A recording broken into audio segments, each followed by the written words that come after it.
আচ্ছা বলো তো, মেয়েরা কোথায় সেফটি আছে? না ঘরে না বাইরে। হ্যাঁ, আমি ভাবলাম আজকালকার মেয়েদের অনেক ফ্যাশন হয়ে গেছে, অনেক রকম ড্রেস পরে, তার জন্য হয়তো মানুষের হয়তো চোখ তো নয়, মানে অন্য রকম, যে তুমি পড়ছো কিছু না আর অন্যজন পড়ছে সেটাই নিয়েই প্রবলেম।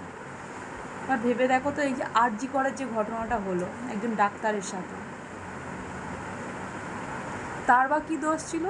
সে না পড়তো বাজে ড্রেস, না বাজে ড্রেস পরে সে ডাক্তারের কাছে যেত। ডাক্তারের কাছে যেতে বলতে হসপিটালে ঘোরাঘুরি করতো। আর সবচেয়ে বড় কথা, যে হসপিটালে ঘোরাঘুরি করতো তখন তার বাজে ড্রেস পরে তো ঘোরাঘুরি করা যায় না। যারা যারা নিশ্চয়ই হসপিটালে গেছে তারা দেখেছো যে হসপিটালে নিশ্চয়ই নার্সদের স্টাফদের কীরকম ড্রেস থাকে। তাহলে সেরকমই একটা মানুষের কী করে রেপ হতে পারে? তাহলে মানুষ কোথায় সেফট আছে?